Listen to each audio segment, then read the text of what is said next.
जय श्री कृष्णा। आप सभी को गोवर्धन पूजा की हार्दिक शुभकामनाएं। आज की इस वीडियो में आप सुनेंगे गोवर्धन पूजा की कथा और कार्तिक मास की कथाएं। गोवर्धन पूजा का पर्व कार्तिक शुक्ल पक्ष की प्रतिपदा तिथि को मनाया जाता है।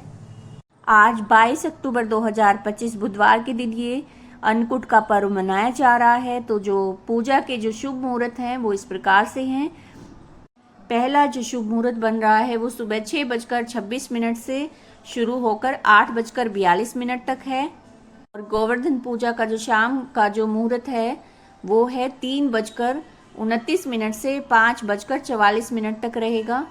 इस दिन गोबर से गोवर्धन पर्वत का स्वरूप बनाकर उसकी पूजा की जाती है और भगवान गोवर्धन को अन्नकूट का प्रसाद अर्पित किया जाता है और गायों की सेवा इस दिन की जाती है। अन्नकूट की गोवर्धन की ये पूजा करने से घर में सुख समृद्धि का वास होता है और घर में अन्न के भंडार हमेशा भरे रहते हैं। इसकी जो पौराणिक कथा है वो इस प्रकार से है। एक बार की बात है, भगवान श्री कृष्ण ने सभी ब्रिजवासियों को और नंद बाबा को इंद्रदेव की पूजा करते हुए देखा।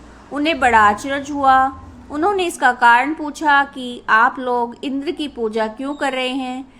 तब नंद बाबा ने कहा कि वो वर्षा करते हैं जिससे अन्न की पैदावार होती है और हमारी गायों को चारा मिलता है। उन्होंने वो पूजा रोक दी और उनसे गोवर्धन पर्वत की पूजा करने को कहा।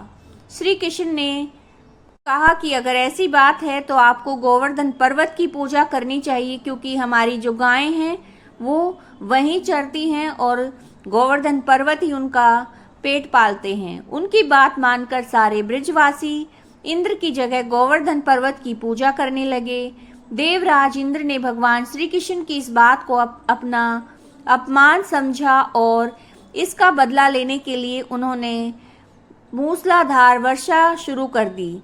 भगवान श्री कृष्ण ने गोवर्धन पर्वत को अपनी छोटी उंगली पर उठाकर ब्रिजवासियों को भारी वर्षा से उनकी रक्षा की। इसके बाद इंद्र को जब पता लगा कि श्री कृष्ण वास्तव में विष्णु जी के अवतार हैं तो उन्हें अपनी भूल का एहसास हुआ और बाद में इंद्र देवता भी भगवान श्री कृष्ण से उन्हें क्षमा मांगनी पड़ी। उन्होंने भगवान कृष्ण का दुग्ध से अभिषेक किया। वो दूध जहाँ पर एकत्र हुआ उसे सुरभि कुंड कहा जाता है। इंद्रदेव की याचना पर भगवान श्री कृष्ण ने गोवर्धन पर्वत को नीचे रखा और सभी ब्रिजवासियों से कहा कि अब वो हर साल गोवर्धन की पूजा करके अन्नकूट का पर्व मनाएं। तब से ही ये गोवर्धन पर्व, जो अन्नकूट का जो ये पर्व है, ये गोवर्धन पूजा के रूप में मनाने की रीत शुरू की हो गई। कार्तिक महात्म की कथा का 15वां अध्याय। राजा पृथु ने नारद जी से पूछा कि हे मुनि श्रेष्ठ, तब से दैत्यराज ने क्या किया, वो सब मुझे विस्तार से सुनाइए। नारद जी ने कहा, मेरे चले जाने के बाद जलंधर ने अपने राहु नामक दूत को बुलाकर आज्ञा दी कि कैलाश पर एक जटाधारी शंभु योगी रहता है, उससे उसकी सर्वांग सुंदरी भार्या को मेरे लिए मांग लाओ। तब वो दूत शिव के स्थान में पहुंचा, लेकिन नंदी ने उसे भीतर सभा में जाने से रोक दिया।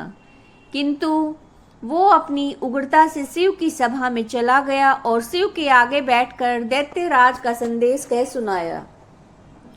उस राहु नामक दूत के ऐसा कहते ही भगवान शूलपाणी के आगे पृथ्वी फोड़कर एक भयंकर शब्द वाला पुरुष प्रकट हो गया, जिसका सिंह के समान मुख था। वो नृसिंह ही राहु को खाने चला। राहु बड़े जोर से भागा, परंतु उस पुरुष ने उसे पकड़ लिया। उसने शिवजी की शरण लेकर अपनी रक्षा मांगी। शिवजी ने उस पुरुष से राहु को छोड़ने को कहा, परंतु उसने कहा कि मुझे बड़ी जोर की भूख लगी है, मैं क्या खाऊं। महेश्वर ने कहा, यदि तुम्हें भूख लगी है तो शीघ्र ही अपने हाथ और पैरों के मांस का भक्षण कर लो। उसने वैसा ही किया। अब केवल उसका सिर शेष रह गया। तब उसका ऐसा कृत्य देखकर शिवजी ने प्रसन्न होकर उसे अपना आज्ञा पालक जानकर अपना परम प्रिय गण बना लिया। उस दिन से वो शिवजी के द्वार पर सव कीर्ति मुख नामक गण होकर रहने लगा। अब आप सुनेंगे कार्तिक महात्म का 16वां अध्याय। राजा पृथु ने कहा, नारद जी, ये तो आपने भगवान शिव की बड़ी विचित्र कथा सुनाई। अब कृपा करके बताइए कि उस समय राहु उस पुरुष से छूटकर कहाँ गया। नारद जी बोले, उसने छूटने पर वो दूत बर्बर नामक नाम से विख्यात हो गया और अपना नया जन्म पाकर धीरे धीरे जलंधर के पास गया। वहां जाकर उसने शंकर की सब चेष्टा कही। उसे सुनकर दैत्यराज ने सब दैत्यों को सेना द्वारा आज्ञा दी। काल नेमी और शुंभ निशुंभ आदि सभी महाबली दैत्य तैयार होने लगे। एक से एक महाबली दैत्य करोड़ों करोड़ों की संख्या में निकलकर युद्ध के लिए जुट पड़े। महाप्रतापी सिंधु पुत्र शिवजी से युद्ध करने के लिए निकल पड़ा। आकाश में मेघ छा गए और बहुत अपशकुन होने लगे। शुक्राचार्य और कटे सिर वाला राहु सामने आ गए। उसी समय जलंधर का मुकुट खिसक गया, परंतु वो नहीं रुका। उधर इंद्र आदि सारे देवताओं ने कैलाश पर शिवजी के पास पहुंचकर सारा वृतांत सुनाया और ये भी कहा कि आपने जलंधर से युद्ध करने के लिए भगवान विष्णु को भेजा था, वो उसके वश में हो गए हैं। विष्णु जी लक्ष्मी सहित जलंधर के अधीन होकर उनके घर में निवास कर रहे हैं। अब देवताओं को भी वहीं पर रहना पड़ता है। अब वो बलि सागर पुत्र आपसे युद्ध करने के लिए आ रहा है, इसलिए आप उसे मारकर हमारी रक्षा कीजिए। ये सब सुनकर शंकर जी ने विष्णु जी से को बुलाकर पूछा कि ऋषिकेश, युद्ध में आपने जलंधर का संहार क्यों नहीं किया और बैकुंठ छोड़कर आप उसके घर में कैसे चले गए। ये सब सुनकर विष्णु जी ने हाथ जोड़कर नम्रता से भगवान शंकर से कहा कि उसे आपका अंशी और लक्ष्मी का भ्राता होने के कारण मैंने नहीं मारा है। ये बड़ा वीर और देवताओं से भी अजय है। इसी पर मुग्ध होकर मैं इसके घर में निवास करने लगा हूँ। विष्णु जी के इन वचनों को सुनकर शंकर जी हंस पड़े और उन्होंने कहा, विष्णु, आप ये क्या कहते हैं? मैं उस दैत्य जलंधर को अवश्य मारूंगा। अब आप सारे देवता जलंधर को मेरे द्वारा ही मारा गया जानकर अपने स्थान को जाइए। तब शंकर जी ने ऐसा कहा तो सारे देवता संदेह रहित होकर अपने स्थान को चले गए। इसी समय पराक्रमी जलंधर अपनी विशाल सेना के साथ पर्वत की समीप आकर कैलाश को घोर सिंहनाद करने लगा। दैत्यों के नाद और कोलाहल को सुनकर शिवजी ने नंदी और गणों को उससे युद्ध करने की आज्ञा प्रदान की। कैलाश के समीप भीषण युद्ध होने लगा। दैत्य अनेकों प्रकार के अस्त्र शस्त्र बरसाने लगे। भेरी, मृदंग, शंख और वीरों तथा हाथी, घोड़ों और रथों के शब्दों से शाब्दित होकर पृथ्वी कांपने लगी। युद्ध में कटकर मरे हुए हाथी, घोड़े और पैदलों का पहाड़ सा लग गया।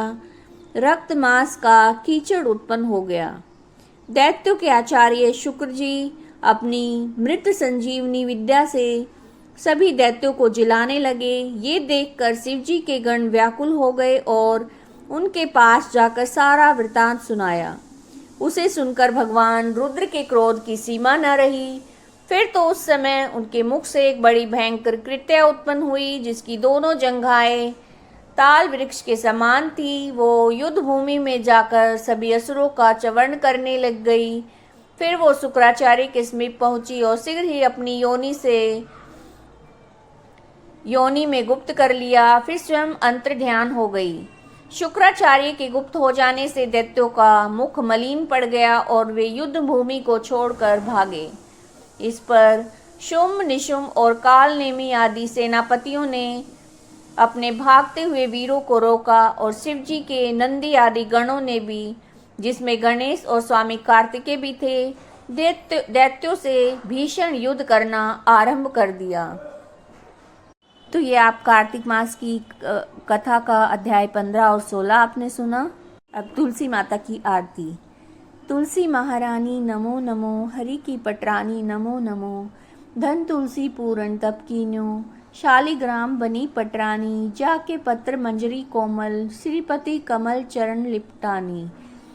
तुलसी महारानी नमो नमो, हरि की पटरानी नमो नमो। धूप दीप नैवेद्य आरती पुष्पन की वर्षा बरसानी, 56 भोग 3600 व्यंजन, बिन तुलसी हरि एक न मानी। तुलसी महारानी नमो नमो, हरि की पटरानी नमो नमो। सभी सखी मैया तेरो यस गावें, भक्ति दान दीजे महारानी, नमो नमो तुलसी महारानी, तुलसी महारानी नमो नमो, तुलसी महारानी नमो नमो, हरि की पटरानी नमो नमो। जय हो तुलसी माता की। अगर आपको ये वीडियो पसंद आई है तो वीडियो को लाइक कीजिएगा, शेयर कीजिएगा, चैनल को सब्सक्राइब कीजिएगा। जय श्री कृष्णा।